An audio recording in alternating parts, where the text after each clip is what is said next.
I'm sorry, a few minutes late here. Masha Hemmerly from Paper Paint and Palette Inspiration Online Art Studio.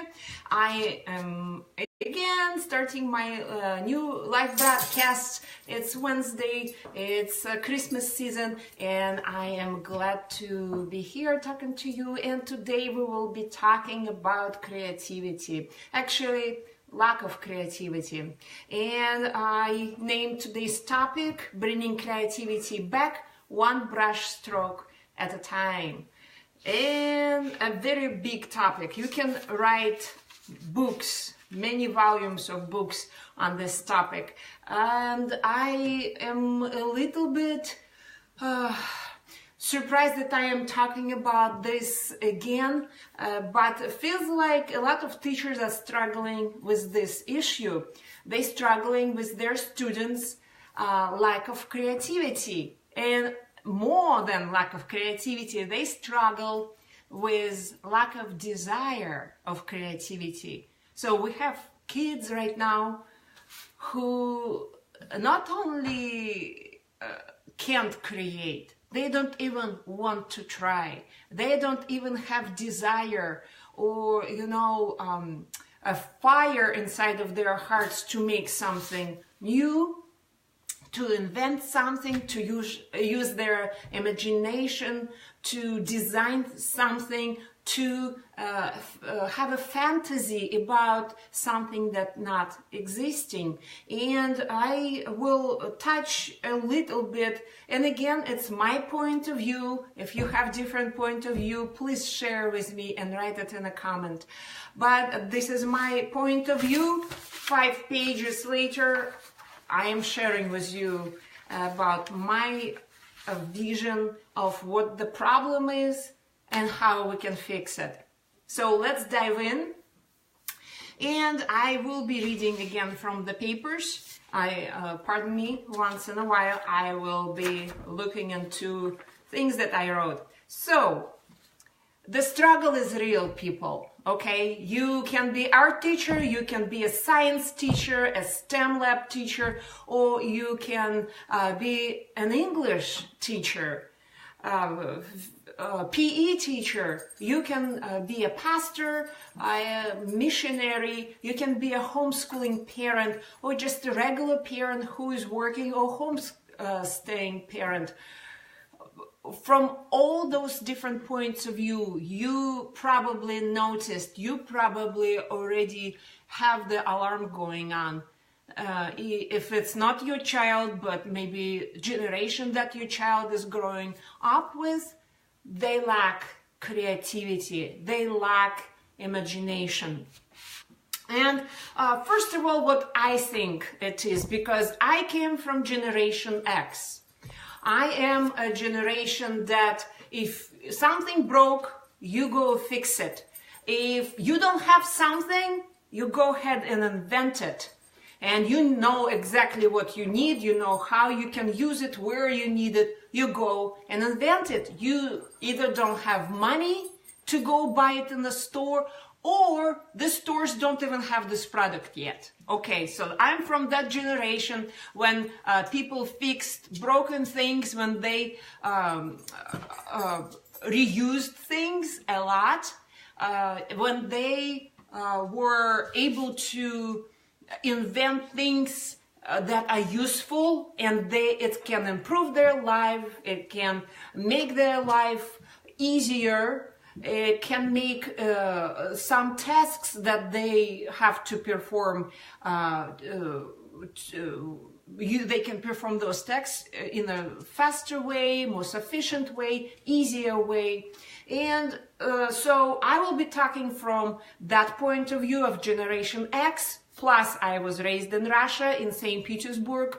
So my parents were artists. I grew up in an artistic community, and creativity, imagination, design, bringing solutions to different problems were a part of life, okay? It was just part of my everyday, I'm sorry, have to click some pop-ups out. So it was an everyday routine practically. We had no storage boxes, so you reuse boxes that came with the product that you purchased, I don't know, 100 years ago, and you make this box work for you. You make it like little shelves inside of the box if you have to separate things that you need to store in that box. We created a lot of things. I have my Russian Bible, I have English Bible over here with me, but my Russian Bible has handmade by me a cover, because we back then had no covers for the Bible, and it was like late 1980s, and I saw a lot of missionaries from United States coming to St. Petersburg, and their cute, beautiful Bibles had cover with the zipper. Probably you remember those. And I was like, oh my gosh, I want the cover like this. It's good. It's gonna protect my Bible from environment.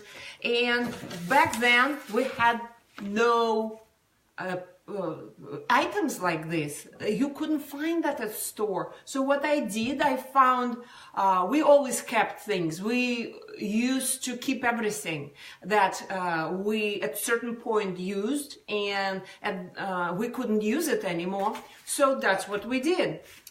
We simply, I'm sorry, I'm checking if I have my live broadstream is coming.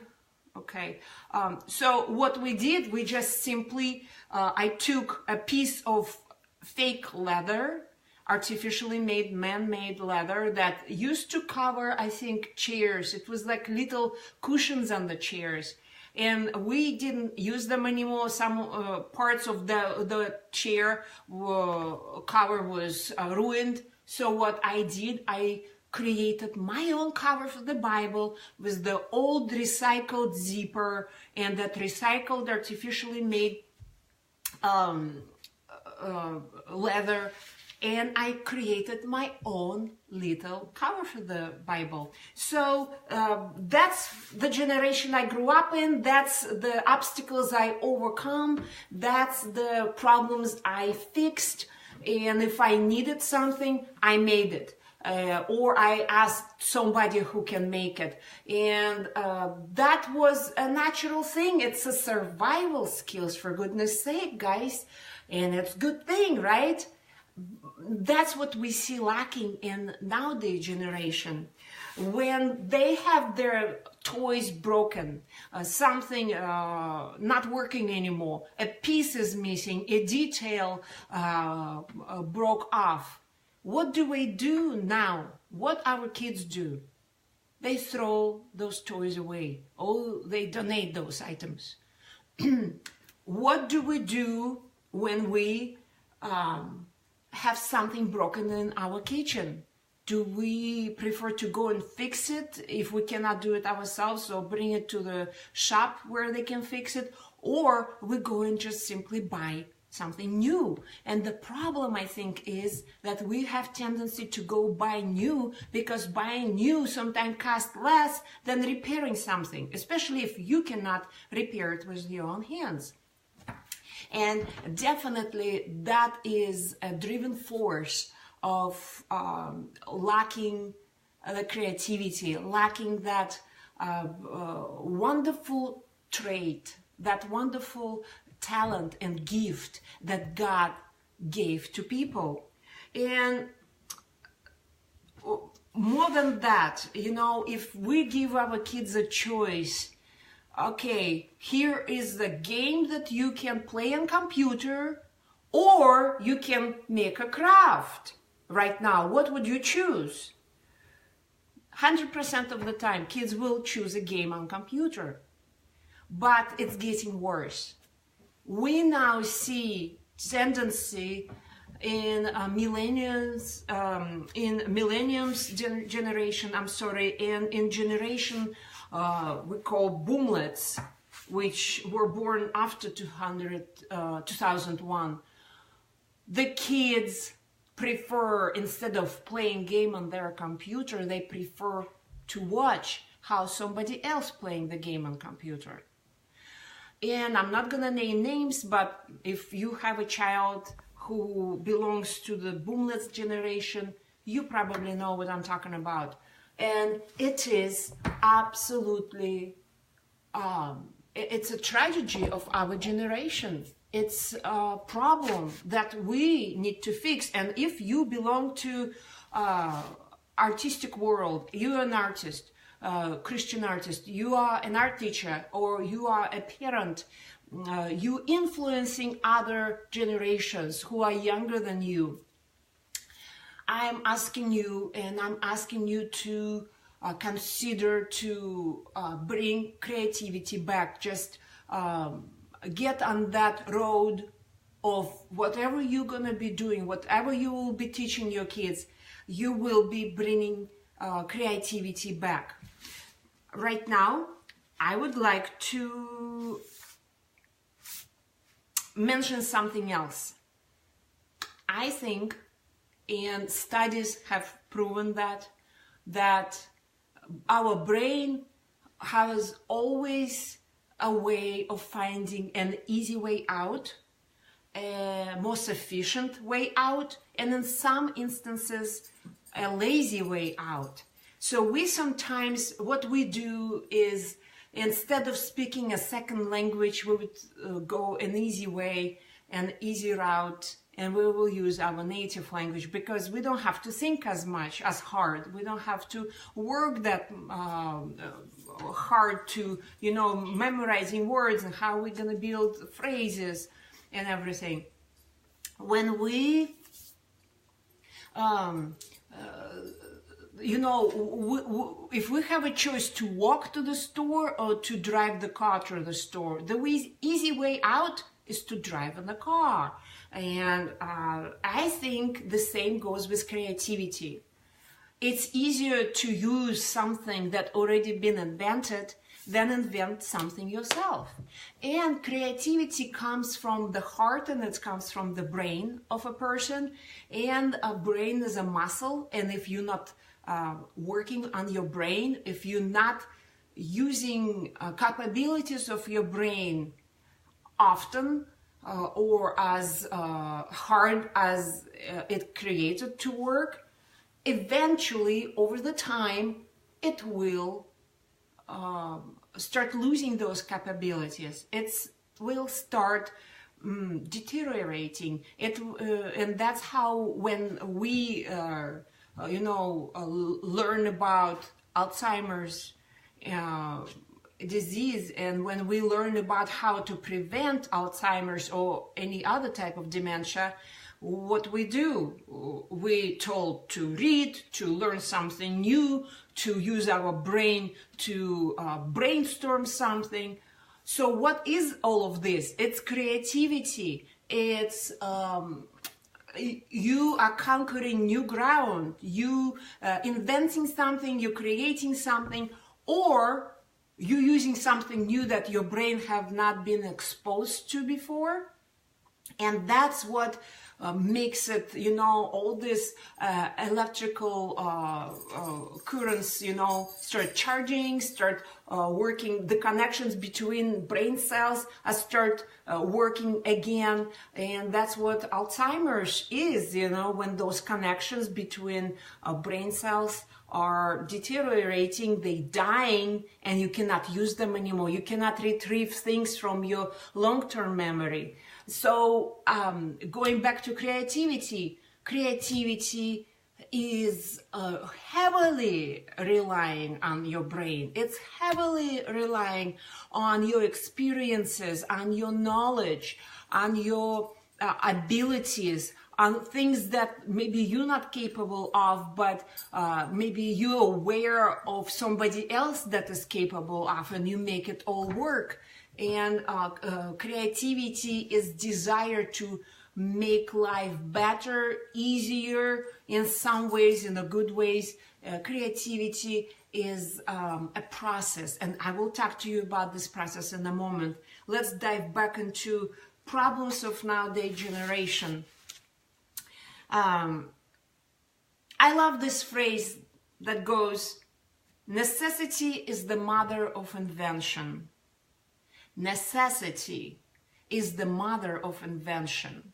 Necessity drives people to create. Necessity or lack of something, an ability of purchasing something or owning something, moves people to create that something, moves people to invent ways of getting that something. And again, we will talk about that when I will give you 3 steps on how to fix creativity, lack of creativity. So Generation Y, or Millennium Generation, people who were born between 1981 and 2000, and Generation Z, which also called Boomlets, those who were born after 2001, according to marketingteacher.com, and they conducted several searches and they pulled information from other different sources. 61% of children ages between 8 and 17 have televisions in their room. 35% have video games. 14% have DVD players. 4 million will have their own cell phones, and probably already do. They have never known a world without computers and cell phones. They have eco fatigue. They are actually tired of hearing about the environment and the many ways we can save it, which is recycling and which is reusing stuff. With the advent of computers and web-based learning, children leave behind toys at a younger and younger age. It's called KGOY, kids growing older, younger. That's abbreviation, KGOY. And many companies have suffered because of it. Most recognizable is Mattel, that makes Barbies. In the 1990s, the average age of a child in their target market was 10 years old. And in 2000, it dropped to 3 years old. People, it's SOS. As children reach the age of 4 and 5, old enough to play on the computer, they become less interested in toys and begin to desire electronics such as cell phones and video games. Okay, so I don't want anybody feel bad, but let's kind of think about this. When we take a toy, a doll, a stuffed animal, a Lego, or a train, a car, a wooden block, what happens next? When we take toys, let's say we're not going to be inventing toys from scratch, right? We're taking a toy that already exists, let's say a Barbie doll or any other toys that I just mentioned. What happens next? What happens after we picked it up? The invention happens, creativity happens. Now we start thinking, what am I going to do with this? Okay, let's pretend I'm gonna make a fort out of chairs. I will put blankets over those chairs and bring a couple of boxes in, and they will be rooms, and this will be a window, that will be a staircase case. That's what happens. Imagination and creativity happens when you invent a dollhouse out of boxes, chairs, and blankets, when you don't have a real dollhouse that you bought in a store. You invent games with Barbie dolls and stuffed toys, and you invent cities with wooden blocks and Lego pieces when you don't have that game, that you're not even creating those cities in. Or you're not, thank you so much for watching, or you're not, by the way, not creating. Let's talk about kids who watching how other people creating something, or how other people watching something that already been created, and those people are playing the game. So my big call for you now, guys. My biggest drive right now and plea for creativity to come back. And who, if not parents or teachers or pastors or influencers, can do that? We need to teach those kids. Okay, they have maybe different toys now, right? We cannot take it away anymore from them. Let's use those toys, those games that our kids have nowadays, and let's make that tools for their creativity, materials for their creativity. Let's use all of these electronic games and toys and use that to create something new. That's my call. Now, let's see what Bible tells us about creativity, shall we? Now, God revealed himself as Elohim in Genesis. And Moses wrote his name as Elohim, which is creator, mighty, and strong. So God is an ultimate creator. He created things from nothing. He just spoke the words and things appeared. Genesis 1, chapter 1. In the beginning, God created the heaven and the earth. And in in John 1, verse 1 through 3, he also tells about that he gives. Let me go there and I will read it to you, because it's just absolutely awesome part that I don't want to. Genesis 1, 1 through 3. In the beginning was the Word, and the Word was with God, and the Word was God. He was with God in the beginning. Through him all things were made. Without him nothing was made that has been made. In him was life, and that life was the light of man. God is a creator, an ultimate designer, an artist, a creator of this world. He made things from nothing. Okay, next. In Genesis 2:7, God breathed into the Adam's nostrils the breath of life. So God passed the creative gene to Adam, and then through generations it came to us. I believe every person have creativity, ability to create something or come up with a creative idea, use imagination, innovate something. But I also think that some people have a gift for that, a talent to create. Just like we read in the Exodus chapter 35. And I already read this in the previous live broadcasts.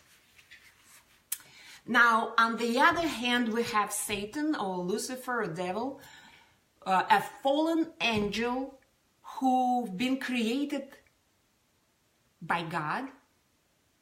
And as everything that was created by God, even though he is a fallen angel and he was in a very high position, he was like a praise and worship angel, the one who was worshiping God and praising him and singing.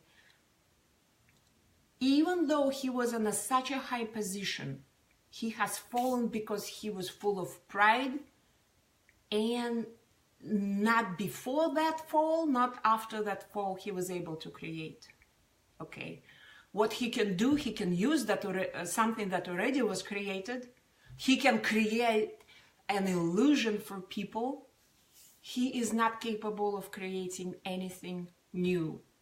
He is not capable, and the 1/3 of an angels that fall together with him, fallen off of the heavens, they're not able to create either. They can twist and turn and ruin things that already been created, but that's why, guys, we need to stand on guard. That's why we need to wear full armor of God to protect ourselves from those deceiving thoughts, from the lies of devil. And so remember one thing, we have God who can create anything he wants, anything he wishes from nothing. Then he gives us certain capabilities to the certain point of creating stuff, but again, we're not creating stuff from scratch. We're still using his wood or paper that made out of wood, paint that been made out of natural or even artificial components. I'm sorry. So we don't create anything new, even though we also sort of think that we are masters, we create things. We never created anything from really scratch. And we have a Lucifer who cannot create nothing new, and he actually an enemy of creativity. He is on opposite side. He is a huge opposition to creativity, because when we do something new, when we create, when we invent, we make life of God's people better, we use our gifts, and he hates when we do that. But when we're using our gifts, what happens? Why he hates that? Because we're worshiping God through our gifts and talents. Right? Right. All right. Next, what is creativity? I pulled information out of English dictionary. So creativity, the use of the imagination or original ideas, especially in the production of an artistic work. Okay, one moment, guys. I thought I plugged my phone and eventually I haven't. And I'm sorry for that. I need to plug my phone. Okay, I don't want to my phone die while I am filming. So, creativity. In English thesaurus, we read creativity. So in other words, how we can describe creativity: imagination, innovation, originality, individuality, artistry, inspiration, vision, enterprise, initiative, resourcefulness. And I will add, it also takes like designing things and fantasy to some sort. It's also part of creativity. So wonderful to know how far creativity can go when you read synonyms of the word creativity. It's individuality. How awesome is this? You can show your individuality through creativity. Nobody else, if everybody will be doing original artwork, let's say artwork, no one will come up with the same art piece if they will be all doing original artwork, if they will be inventing their own design. How awesome is that? It's great. And sun is coming out, and thank God, I love natural light when I do live broadcast. Let me read a couple of quotes on creativity. Albert Einstein said, "To raise new questions, new possibilities, to regard all problems from a new angle requires creative imagination and marks real advance in science." Thomas Edison said, there is a way to do it better. Find it. Picasso said, every act of creation is first of all an act of destruction. Think about that. And John Maynard Keynes said, the difficulty lies not so much in developing new ideas as in escaping from old ones. And when I was teaching art in elementary school, that's what was the problem sometimes. And at a certain point, of me teaching kids to create a new project or do something, I would stop bringing them examples of the finished product.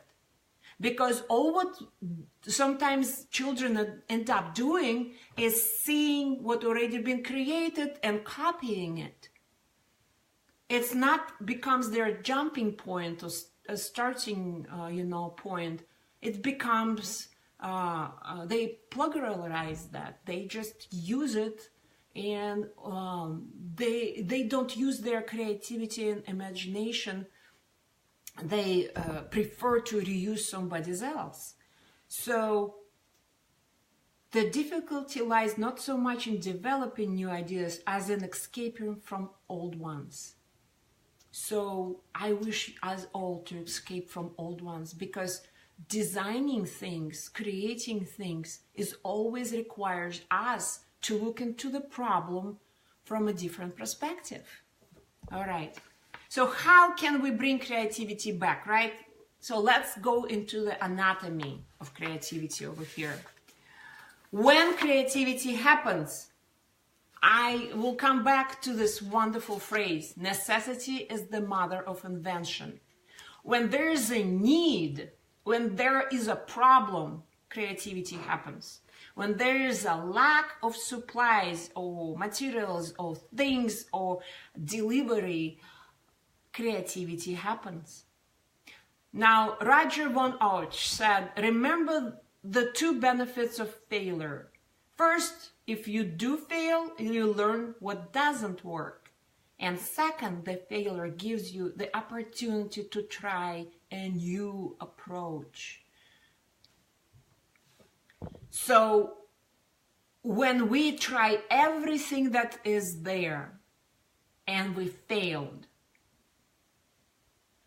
our brain starts working even harder, and brainstorming happens, and that's what drives us to come up with a new approach to that issue, to that problem, to that thing that we need to perform or do or fix.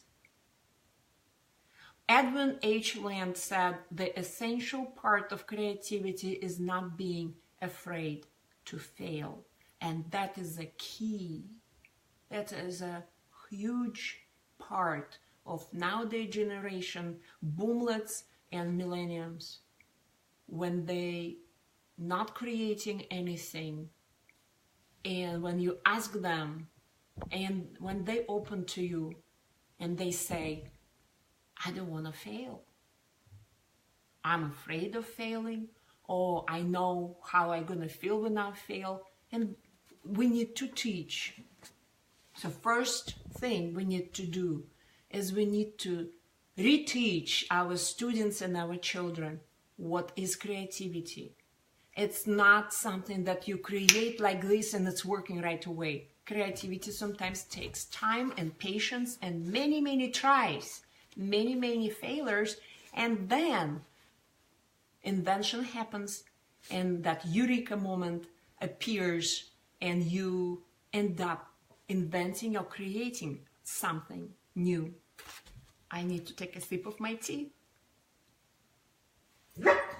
I'm sorry for that. So, creativity happens when necessity and lack of fear of failure is present. And when we tried everything and nothing worked, and we still need to fix the problem. And I think it's just absolutely amazing how we moving away and away and away from all of these things. I think we need to come back, and it's okay when we don't have everything, when we don't own everything, when we don't possess everything. Because when we do, we would lose that wonderful gift of imagination, creativity, invention. So when creativity fails to happen. Charles H. Duell, director of U.S. Patent Office in 1899, said, "Everything that can be invented has been invented." That phrase can be a killer to a new idea. When you have an issue that needs to be fixed and you have this approach, it's a block. You're putting the lid on your creativity. You cutting off all the creative streams that are coming from God. And that's what happens. You end up, losing that spark, desire to fix something. Charles Brouwer said, "A new idea is delicate. It can be killed by a sneer or a yawn. It can be stabbed to death by a quip and worried to death by a frown on the right man's brow." When a child comes with something that they made, and I remember one cartoon, I'm not gonna name the names, but there is one cartoon when a child comes to a mother, and he created, I think, a spaceship out of noodles, and mother said, That's the killer of creativity. I think you know the cartoon I'm talking about. We need to be careful how we react when our students or our children come up with creative ideas. And even if we think it's not gonna work, even if we think, idea is plain dumb, we need to be careful how this will come out of our face, from our facial expression, what word will gonna come out. And not every idea will work, that's reality. And it's okay, we need to introduce kids that to come up with creative idea and to fix this problem will take a lot of different attempts. Your job, you tell the student or your child, is to find which way is the better, most efficient, and the one that is really fixing a problem. So they wouldn't feel like, you have only one cool idea you need to come up with, and then we will decide it will work or not. We need to ask them and welcome their creativity and say, hey, here's the problem. We need to come up with idea how to fix it. So we need to find a pool of ideas. We need to have a list of solutions. Let's come up with that list, and then we will see which point will work and which will not. And we will talk about it, and it's nothing to do with you personally. I can come up with bad idea, but we need to be more open and stop being so scared and afraid of a wrong idea, because wrong idea sometimes a stepping point to the right idea. Now we know what's not working. Now we know what is not sufficient. So that illuminates the wrong decision and it pushes closer to the right decision. When I came to United States, and one of the first stores that I saw and visited was Michael's. And for those who are not from United States, Michael's is the store for crafty and artistic people with supplies. And it's not only having supplies laying out there. So first of all, what made me speechless was that store was absolutely ginormous. It was huge. The store, you can spend 4 or 5 hours there and you're not going to be able to see every single item that they have there for sale. I literally was sick because my head like was spinning, my palms got sweaty, I had like full-blown panic attack because the stores that we used to have in St. Petersburg, Russia, 15 years ago, that I've been visiting since my childhood, were as big as that room in Michael's, where they teach children art, where they have groups and they have some different craft projects. That's the room, that's the size of Russian art stores 15 years ago. Right now they have different picture over there. So, and what made me that sick was not only the size of the store, and it was how many different varieties in multiple quantities they have. How many different varieties of the same product, of the same, you know, paint brushes or paints or materials, supplies or supports they have. It was crazy. But on top of all of this, they already had things that were already made. Signs and, you know, different souvenirs and different, you know, toys and games that already are made. And for a long time, I had a hard time of creating something because I was just like Charles H. Duell. Everything that can be invented has been invented. That's practically the same phrase that I said after visiting Michael's for the first time.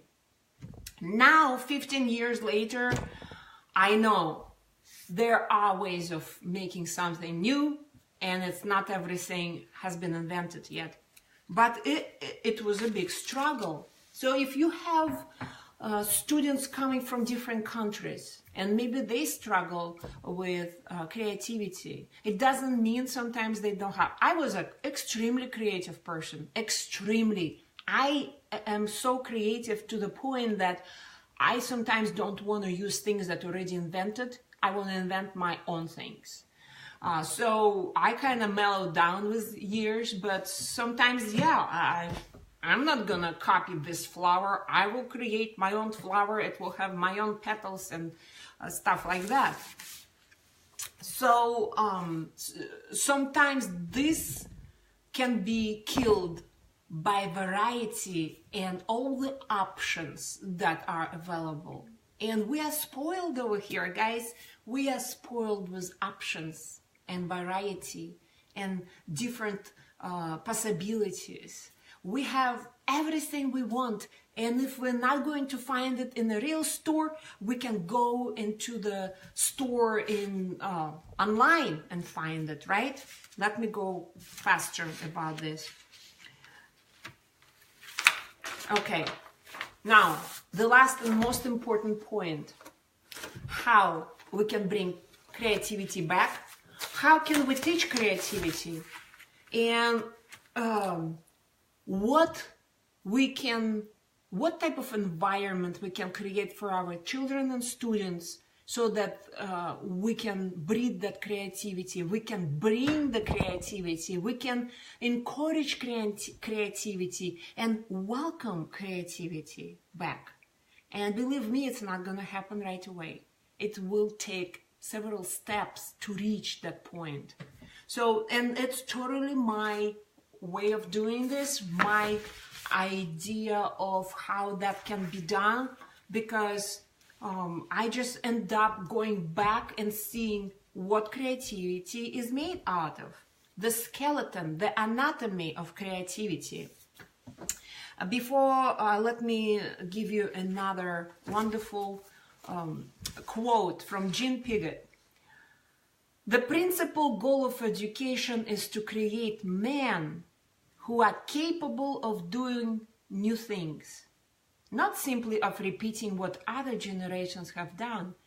Men who are creative, inventive, and discoverers. So we are in position, maybe you Generation X, or maybe you are baby boomer, I don't know. Maybe you are already a millennium who's teaching others. But we are all, guys, in position of inviting creativity back, creating perfect environment for that, and not spook it, not scare it away by seeing the lack of creativity, by seeing how when creativity starts, it's not going to be perfect. It's not going to be that inventive and that cool. There will be no eureka moment for you, but for a child who will be going through that creative process, it will be creative, innovative, new, absolutely, first of all, lack of experience, lack of knowledge. And second of all, it's we need to train this muscle to create. So it will be a work, but it will be well worth it. It will save the world practically. Okay, we will create a next generation of not only artists, designers, and sculptors and architects. We will create a new generation of computer engineers and new teachers and new people who will be holding a government position or a position at construction workers. Everything is creativity. Everything you see has some percentage of creativity involved in it. So let's dive into the how we can bring creativity back. How can we teach it? How we can invite it into our classroom, into our house. And the next phrase came from me, because what is creativity? As I said, I went back to roots. I just kind of like dissected that word. I pulled the old components and looked into them. The skeleton of creativity is simple. Creativity is a demonstration of series of choices that were made by an artist. So what do I mean? Let me give you 3 steps and 3 explanations of what creativity is. First is what? What are we going to make? What are we going to create? So the what usually brought by necessity, a lack of something. The lack of something creates an idea. And what would I make? What do I want to tell the world? What type of knowledge or feelings I would like my viewers to see through my art piece? So number 1 is what. Number 2 is which. Which art media, materials, and supports am I going to use to transfer my idea, to bring my idea to life? So first is what, second is which, and third is how. How am I going to deliver? How am I going to bring that idea? What not only media, materials, and supports going to help me, but what techniques will I going to use? Which media, which option, which route am I going to go? Because there are many different options, and I will tell you what they are. So let's put it into the real world. And then I will give you an idea in an art classroom. So in the real world, let me give you an analogy. So you wake up in the morning and you're hungry. You open up refrigerator and you have nothing over there. You have a necessity. You probably created that problem your own by yourself because you forgot to go shop the night before. So you have nothing there, no breakfast items in a pantry, in the refrigerator, on the countertop. You're hungry. So you have a necessity that you hungry, you need to eat. And then you have a problem that you have a situation that cannot fix that problem. A necessity, you cannot fulfill that necessity, right? So you have a problem and you cannot fulfill it. You have an issue and you cannot resolve it. So what do? What happens next? You are hungry, you have no food. What happens next? Whoa, eureka moment happens. What do? You go to the store.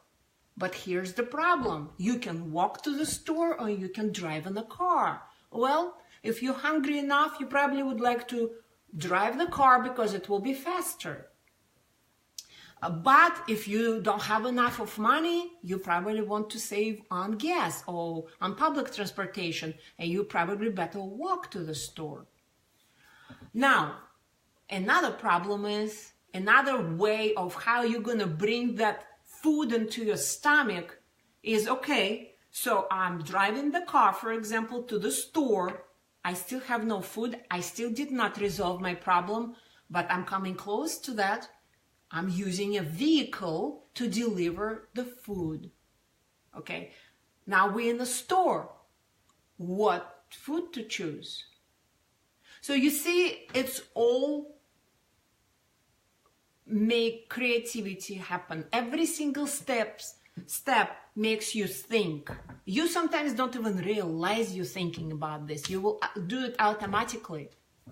Creativity is a demonstration of series of choices that were made by an artist. And that's my phrase. What do I mean by that?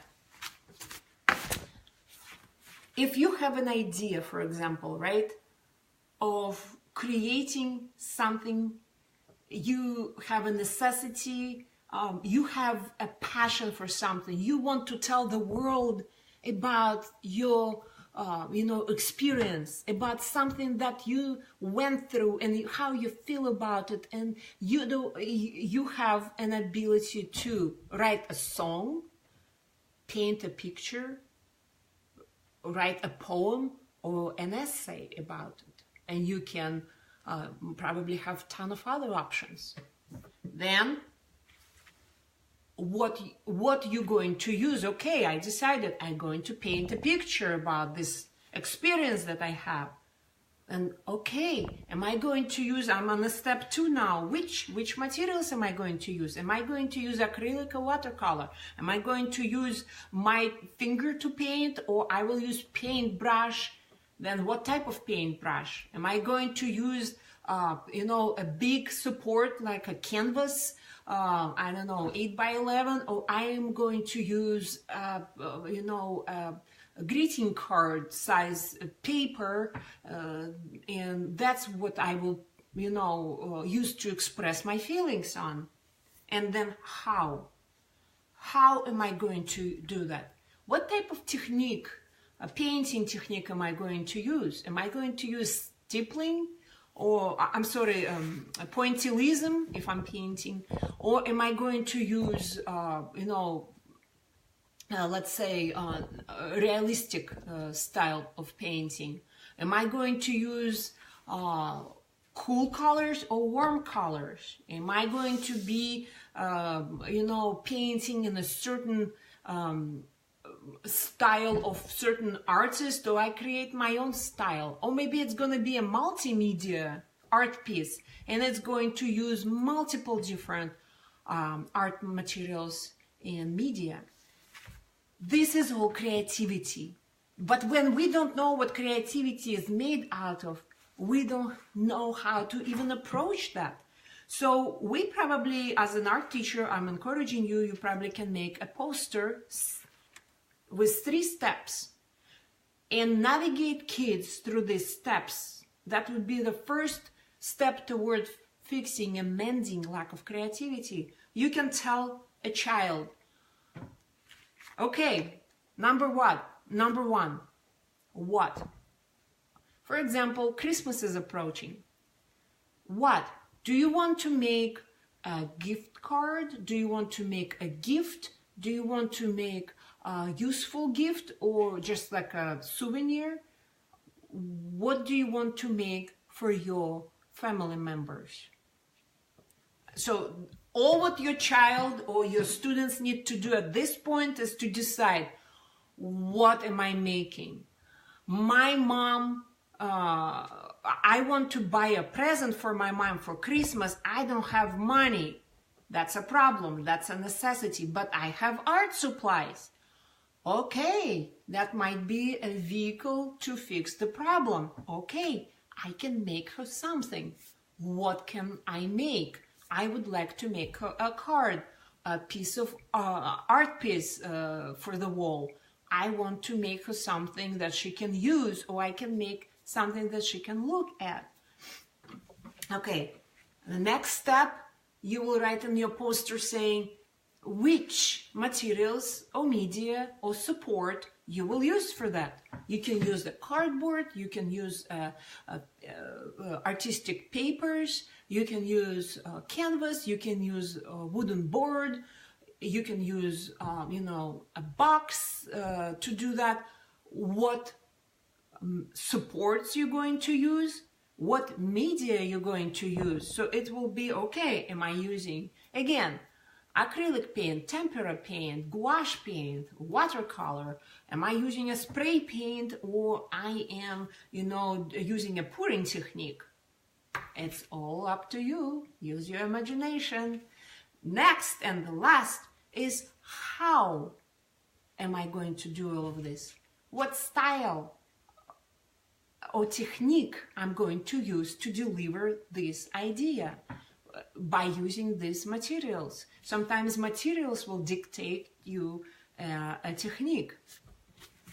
Sometimes an idea will give you understanding about materials. So it's all working together. Excuse me, guys.